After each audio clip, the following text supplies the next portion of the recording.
gabi na namin na ikabit yung gate, yung ginawa kong gate.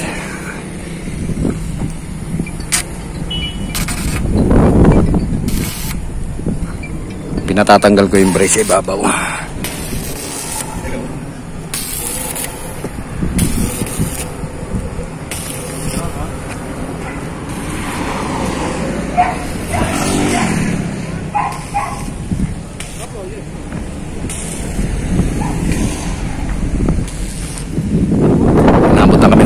Alas 9 na yata.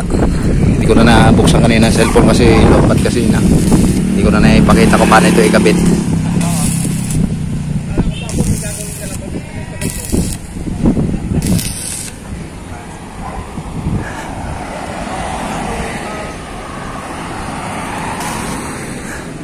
Okay, pinatatanggal ko na lang yung brace sa ibabaw para may forma na ito.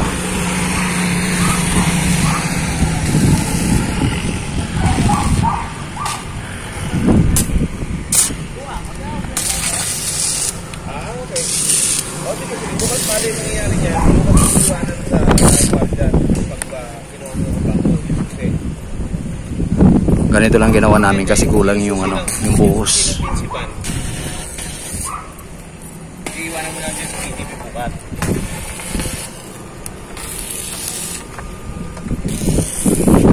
Kasi di ba pag iniwan nyo ngayon dyan yung pinsuban, so di iiwanan mo susi. Oo, tama. So pagpunta mo na bukas ng umaga, saka mo na lang endorse yung susi, yung pinsiban. Para pag kinuha mo na yung ako bago, okay, sige. Para pag may nagtanong na lang kung nasa yung susi ngayon, sabihin ko na lang nasa iyo. Ganda. Ganit no?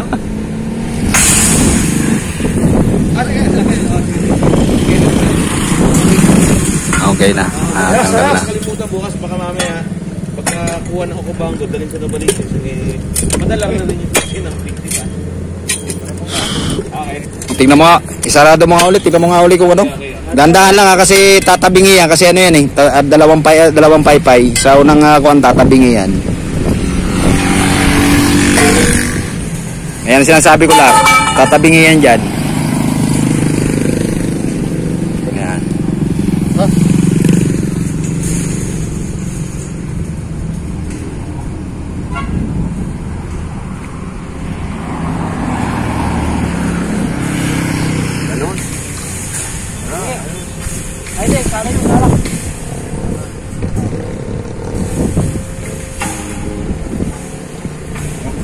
Ha?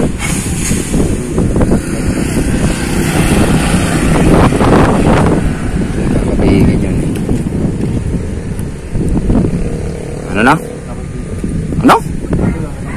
Hindi na yan. Wala ka na magagawa dyan. Hindi, pwede rin lagyan pagka gusto mo. Oh. Di ba meron naman yun dito? Di ba may tukod naman yun dito?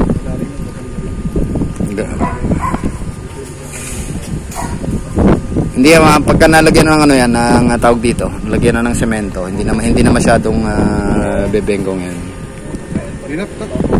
Okay. Oh, okay. Papatap na kami.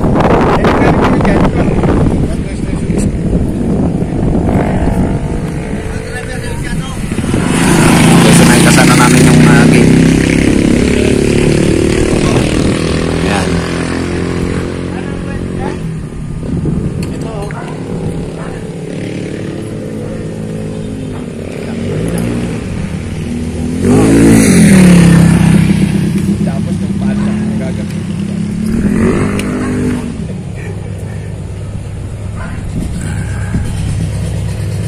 Okay, so okay na ito.